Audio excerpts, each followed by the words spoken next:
नमस्कार. Double A Marathi news YouTube चॅनलमध्ये स्वागत आहे. मी नालायक आहे ना. मग देवेंद्र फडणवीस, मनोज जरांगे नवं चॅलेंज. महाराष्ट्रात विधानसभा निवडणुकीमुळे वारे वाहण्यास सुरुवात झाली आहे. मराठा आरक्षण आंदोलन, मनोज जरांगे पाटलांनीही निवडणुकीत उमेदवार उतरण्याची घोषणा केली आहे.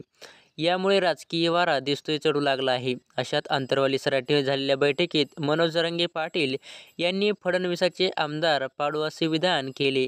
त्यांना मुख्यमंत्री देवेंद्र फडणवीसने उत्तर दिलं. एक निवृत्तीवेळेला दिलेल्या मुलाखतीत देवेंद्र फडणवीस यांनी मनोज जरांगे यांच्या प्रतिभावान दिले आहे.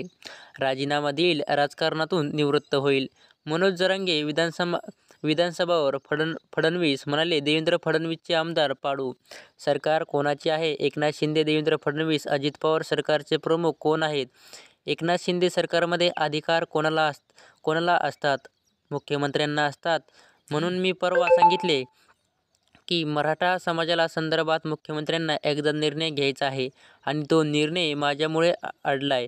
असे जर मुख्यमंत्र्यांनी सांगितले तर त्याच क्षणी राजीनामा पण देईल आणि राजकारणातून निवृत्त होईल. त्यामुळे मुख्यमंत्र्यांनाही सांगितले की त्यांचा संपूर्ण कार्यालय माझे समर्थक आहे. खरे म्हणजे मराठा समाजासाठी जे माझ्या कार्यकाळात झाले आहे.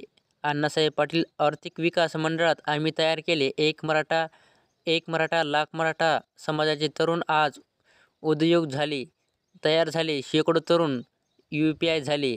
तर मित्रांनो, देवेंद्र फडणवीस, मनोज जरांगे पाटलांनी काय अहवाल दिले यात मुद्द्यावर उपमुख्यमंत्री देवेंद्र फडणवीस पुढे म्हणाले की जरांगे पाटलाचे काय होणार. तर मित्रांनो, पुढची अपडेट आपण लवकरच पाहणार आहोत. त्यामुळे आपल्या चॅनलला सबस्क्राईब नक्की करा. मी नालायक आहे ना. मग त्या तिघाकडून त्यांनी घेऊन दाखवायचे. या तिघांना त्यांनी म्हणावे की आता तुम्हाला आमची मदत पाहिजे किंवा मदत केली आम्हाला ते लिहून द्या की आम्ही मराठा समाजाला OBC मधून आरक्षण द्यायला तयार आहोत, असे देवेंद्र फडणवीस मनोज जरांगे यांना म्हणले आहे. नवीन अपडेटसाठी सबस्क्राईब करा. धन्यवाद.